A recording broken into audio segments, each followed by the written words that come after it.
ఒకప్పుడు వెయిట్ తగ్గడం గాదు. వెయిట్ పెరగడం కోసం నేను డైట్ ఫాలో అయ్యేవాడిని. అంత లీన్‌గా ఉండేవాడిని. కానీ కొన్ని సంవత్సరాల్లోనే నా వెయిట్ ఆల్మోస్ట్ 80 కిలోల వరకు వెళ్ళింది. ఇప్పుడు మళ్ళీ అరౌండ్ 73 కిలోల రేంజ్‌కొచ్చాను. ఇక్కడ మీకు ఒక డౌట్ రావచ్చు. వెయిట్ ఆల్రెడీ నార్మల్ రేంజ్‌లోనే ఉంది గదా! మరి ఇప్పుడు ఈ ఎక్స్‌పెరిమెంట్ ఎందుకు? Good question. నాకు సిక్స్ ప్యాక్ రాకపోయినా పర్లేదు. కానీ కూర్చున్నప్పుడొచ్చే సిక్స్ ఫోల్డ్ మాత్రం కొంచెం తగ్గితే చాలు. అందుకే రాబోయే 30 రోజుల పాటు నా మీద నేనే ఒక రియల్ ఎక్స్‌పెరిమెంట్ చేయబోతున్నాను. No crash diet, no starvation, no compulsory gym, normal home food. చివరికి ఏ రిజల్ట్ వచ్చినా సరే ఉన్నది ఉన్నట్టుగా మీకు చూపిస్తాను. తెలుగు ట్రూత్ టేల్స్‌కి స్వాగతం. వెయిట్ లాస్ గురించి ఇంటర్నెట్ ఓపెన్ చేస్తే ఎన్నో సజెషన్స్ కనిపిస్తాయి. రైస్ మానేయండి, షుగర్ మానేయండి, మార్నింగ్ 5కి లేవండి, రోజుకి 10,000 స్టెప్స్ నడవండి, జిమ్ చేయండి, స్పెషల్ డైట్ ఫాలో అవ్వండి. కానీ ఈసారి నేను మీకు టిప్స్ మాత్రమే చెప్పడం లేదు. మీరు ఫాలో అవ్వండి అని కూడా చెప్పడం లేదు. ఫస్ట్ నేనే ఫాలో అయ్యి చూస్తాను. నా ఫుడ్, నా వాకింగ్, నా వాటర్ ఇంటేక్, నా స్లీప్, నా వెయిట్, నా డైలీ రొటీన్ ఇవన్నీ ట్రాక్ చేస్తాను. ఈ చేంజెస్ వల్ల నిజంగా ఏమైనా డిఫరెన్స్ వస్తుందా అనేది ప్రాక్టికలీ చూద్దాం. ఈ ఎక్స్పెరిమెంట్ ఎందుకు స్టార్ట్ చేస్తున్నానో అర్థం కావాలంటే కొన్ని సంవత్సరాలు వెనకెళ్ళాలి. కరోనాకు ముందు నేను చెన్నైలో వర్క్ చేస్తున్నప్పుడు నా వెయిట్ చాలా తక్కువగా ఉండేది. అప్పుడు నా ప్రాబ్లం వెయిట్ లాస్ కాదు, వెయిట్ గెయిన్. వెయిట్ పెరగాలని అప్పట్లో నేను కొన్ని డైట్ చేంజెస్ కూడా ఫాలో అయ్యేవాడిని. కానీ ఇప్పుడు వెనక్కి చూసినప్పుడు అప్పటి లైఫ్ స్టైల్లో ఒక మేజర్ డిఫరెన్స్ కనిపిస్తోంది. మూవ్మెంట్. నా రూమ్ నుంచి ఆఫీస్‌కెళ్ళే జర్నీలో మెప్స్ ఎంట్రన్స్ వరకు అప్రాక్సిమేట్లీ 2 కిలోమీటర్స్ వాక్ ఉండేది. ఆఫీస్‌లో కూడా వర్క్ ప్లేస్ నుంచి క్యాంటీన్‌కెళ్ళడం, డిఫరెంట్ ప్లేసెస్‌కి నడవడం, ఈవినింగ్ స్మాల్ వాక్. ఇలా రోజంతా ఏదో ఒక మూవ్‌మెంట్ ఉండేది. నేను సెపరేట్‌గా ఎక్సర్సైజ్ చేయకపోయినా వాకింగ్ ఆటోమేటిక్‌లీ నా లైఫ్ స్టైల్‌లో పార్ట్ అయిపోయింది. అందుకే అప్పట్లో ఎక్కువగా తిన్నా కూడా బాడీ యాక్టివ్‌గా ఉండేది. దెన్ కరోనా వచ్చింది. Office movement completely stopped. Walking drastically తగ్గిపోయింది. డైలీ రూటీన్ మారిపోయింది. రోజంతా ఎక్కువగా sitting, work, food, screen time, very little movement. And gradually నా వెయిట్ ఇంక్రీజ్ అవుతూ వచ్చింది. ఒక స్టేజ్లో అది అరౌండ్ 79 నుంచి 80లో రేంజ్కి వెళ్ళింది. లేటర్ ఆఫీస్ యాక్టివిటీస్ మరియు వాకింగ్ మళ్ళీ ఇంక్రీజ్ అయిన తర్వాత వెయిట్ కూడా స్లోలీ తగ్గడం మొదలైంది. ఇప్పుడు నేను మళ్ళీ అరౌండ్ 73 కిలో రేంజ్కి వచ్చాను. నా ఓన్ లైఫ్లోనే ఒక విషయం క్లియర్గా అబ్జర్వ్ చేశాను. మూమెంట్ తగ్గినప్పుడు వెయిట్ పెరిగింది. మూమెంట్ మళ్ళీ ఇంక్రీజ్ అయినప్పుడు వెయిట్ తగ్గింది. కానీ స్కేల్ మీద నంబర్ తగ్గింది కాబట్టి ఎవ్రీథింగ్ పర్ఫెక్ట్ అయిపోయిందా? నా హైట్ అప్రాక్సిమేట్లీ 5 ఫీట్ 8 ఇంచెస్ నుంచి 5 ఫీట్ 9 ఇంచెస్ మధ్య ఉంటుంది. నా కరెంట్ వెయిట్ అరౌండ్ 73 కిలోలు. సో బయట నుంచి చూస్తే వెయిట్ ఓకేగానే ఉంది కదా అనిపించవచ్చు. కానీ నా టార్గెట్ స్కేల్ మీద ఒక పర్టికులర్ నంబర్ కాదు. నా యాక్చువల్ టార్గెట్ నా లైఫ్ స్టైల్కి స్ట్రక్చర్ తీసుకురావడం. ప్రెజెంట్ నా డైలీ లైఫ్కి ప్రాపర్ స్ట్రక్చర్ లేదు. ఫుడ్ టైమింగ్స్ కన్సిస్టెంట్గా ఉండవు. వాటర్ ఇంటేక్ ప్రాపర్లీ ట్రాక్ చేయను. స్లీప్కి ఫిక్స్డ్ ప్యాటర్న్ లేదు. Mine is mainly a sitting job. Hours together screen ముందు కూర్చుంటాను. వర్క్ అయిపోయాక కూడా YouTube research, script preparation, editing, మళ్ళీ స్క్రీన్ టైం. కొన్ని రోజులు రోజంతా డల్గా ఫీల్ అవుతాను. దానికి రీజన్ ఏంటి? స్లీప్ సరిపోకపోవడం వలన, ఎనఫ్ హైడ్రేషన్ లేకపోవడం వలన, లాంగ్ సిట్టింగ్ వలన, స్క్రీన్ టైం ఎక్కువ అవడం వలన లేదంటే ఇవన్నీ కలిసి టీమ్గా అటాక్ చేస్తున్నాయా? నాకు క్లియర్ ఆన్సర్ తెలీదు. అందుకే ఈ 30 రోజుల ఎక్స్పెరిమెంట్లో వెయిట్ మాత్రమే కాదు, నా ఓవరాల్ లైఫ్ స్టైల్ ఎలా చేంజ్ అవుతుందో కూడా అబ్జర్వ్ చేయబోతున్నాను. నాకు సిక్స్ ప్యాక్ కావాలని లేదు, బాడీ బిల్డర్ అవ్వాలనే గోల్ కూడా లేదు. కానీ కూర్చున్నప్పుడు బెల్లీ దగ్గర సిక్స్ ప్యాక్ కనిపించకపోయినా సిక్స్ ఫోల్డ్ మాత్రం చాలా కాన్ఫిడెంట్లీ కనిపిస్తుంది.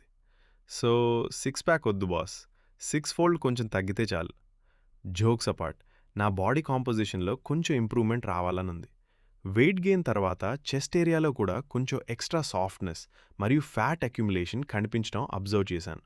అది హెల్తియర్ లైఫ్ స్టైల్తో ఎలా చేంజ్ అవుతుందో చూడాలి.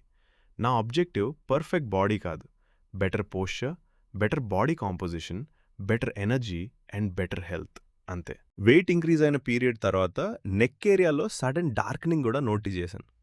నాకు కూడా ఒక మూమెంట్లో వెయిట్తో పాటు ఇదేంటి ఫ్రీ యాడ్ ఆన్ అనిపించింది. But jokes apart, neck darkening weight వల్లే వచ్చిందని నేను అజ్యూమ్ చేయటం లేదు. దానికి డిఫరెంట్ రీజన్స్ ఉండొచ్చు. అవసరమైతే ప్రాపర్ మెడికల్ ఇవాల్యుయేషన్ కూడా చేయించుకోవాలి. సో ఈ ఎక్స్పెరిమెంట్ మెడికల్ ట్రీట్మెంట్‌కి రీప్లేస్‌మెంట్ కాదు. కానీ హెల్దియర్ రొటీన్ వల్ల నా ఓవరాల్ హెల్త్‌లో ఏమైనా ఇంప్రూవ్‌మెంట్ వస్తుందా అనేది మాత్రం అబ్జర్వ్ చేస్తాను. ఇప్పుడు నా ప్రెజెంట్ రొటీన్ ఎలా ఉందో కూడా మీకు క్లియర్‌గా చెప్పాలి. నేను ఐటీలో వర్క్ చేస్తాను. నా రెగ్యులర్ షిఫ్ట్ ఆఫ్టర్‌నూన్ 2 నుంచి నైట్ 10:30 వరకు ఉంటుంది. కొన్ని బిజీ డేస్‌లో వర్క్ 11 వరకు ఎక్స్టెండ్ అవుతుంది. సమ్‌టైమ్స్ మిడ్‌నైట్ 12 వరకు కూడా వెళ్ళొచ్చు. నార్మలీ మార్నింగ్ అరౌండ్ 8కి వేకప్ అవుతాను. రీసెంట్లీ ఈ యూట్యూబ్ ఛానల్ స్టార్ట్ చేశాను. సో మార్నింగ్ టైం కూడా కంప్లీట్లీ ఫ్రీ కాదు.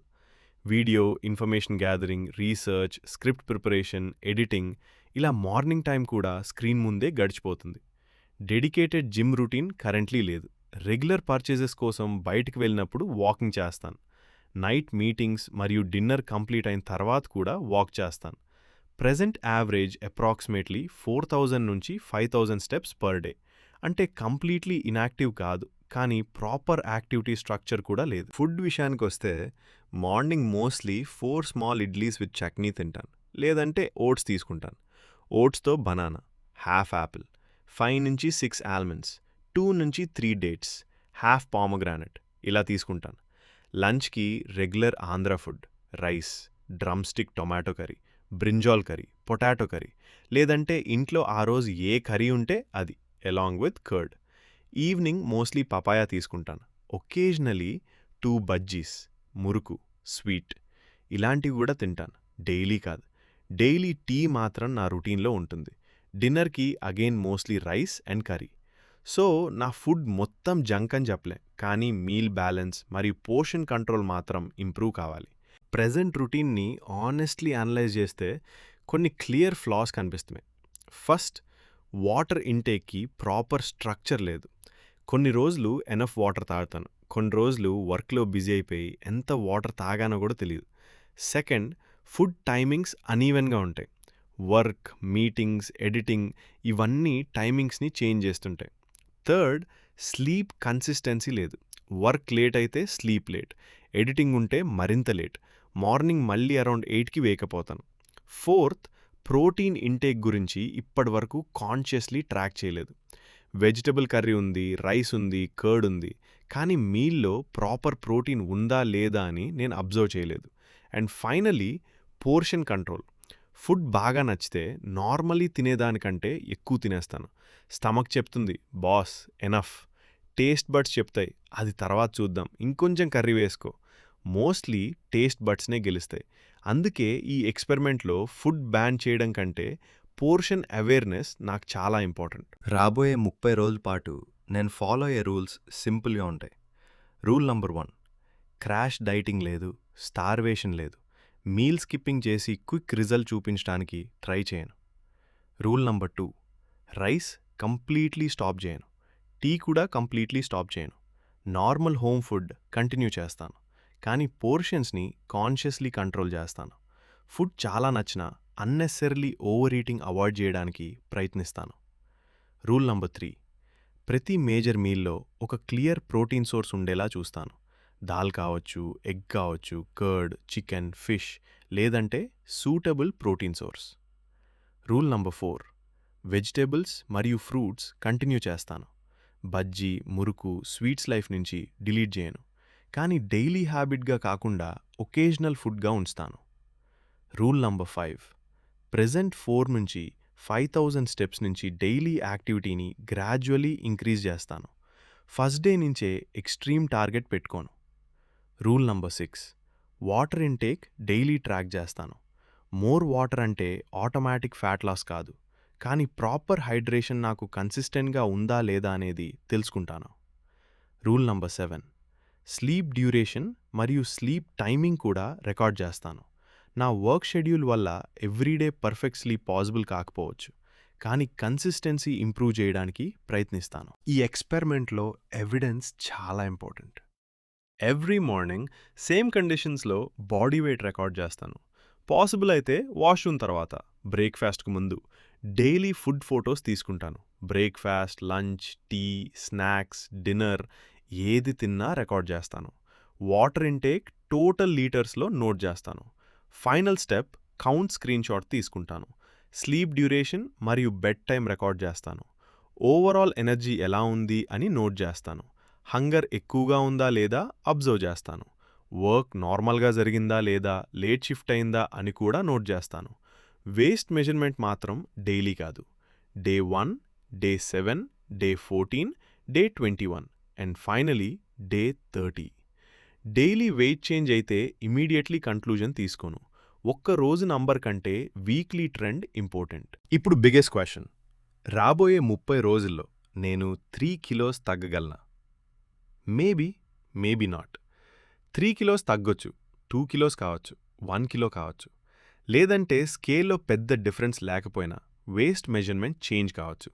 సో నేను ముందే రిజల్ట్ డిసైడ్ చేసి ఎక్స్పెరిమెంట్ స్టార్ట్ చేయడం లేదు. 3 కిలోస్ గ్యారంటీ చేయడం లేదు.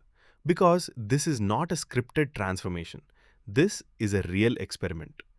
యాక్చువల్ క్వశ్చన్స్ ఇవి: నా ఎనర్జీ ఇంప్రూవ్ అవుతుందా? స్లీప్కి స్ట్రక్చర్ వస్తుందా? వాటర్ ఇంటేక్ కన్సిస్టెంట్ అవుతుందా? డైలీ మూవ్మెంట్ ఇంక్రీజ్ అవుతుందా? ఓవర్ ఈటింగ్ కంట్రోల్ అవుతుందా? వేస్ట్ మెజర్మెంట్ రెడ్యూస్ అవుతుందా? బాడీ కాంపోజిషన్లో విజిబుల్ చేంజ్ వస్తుందా? మోస్ట్ ఇంపార్టెంట్లీ, డే 1తో కంపేర్ చేస్తే డే 30కి నేను బెటర్గా ఫీల్ అవుతానా? అదే నాకు యాక్చువల్ రిజల్ట్. ఈ జర్నీలో ప్రతిరోజు కంప్లీట్ డేటా రివీల్ చేయను.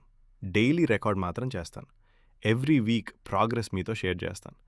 ఏ డేస్ ఈజీగా ఉన్నాయి, ఏ డేస్ డిఫికల్ట్గా ఉన్నాయి, ఎక్కడ మిస్టేక్స్ చేశాను, ఏ చేంజెస్ యూస్ఫుల్గా అనిపించాయి, ఏవి ప్రాక్టికల్గా వర్క్ కాలేదు, అన్నీ ఆనెస్ట్గా డిస్కస్ చేస్తాను.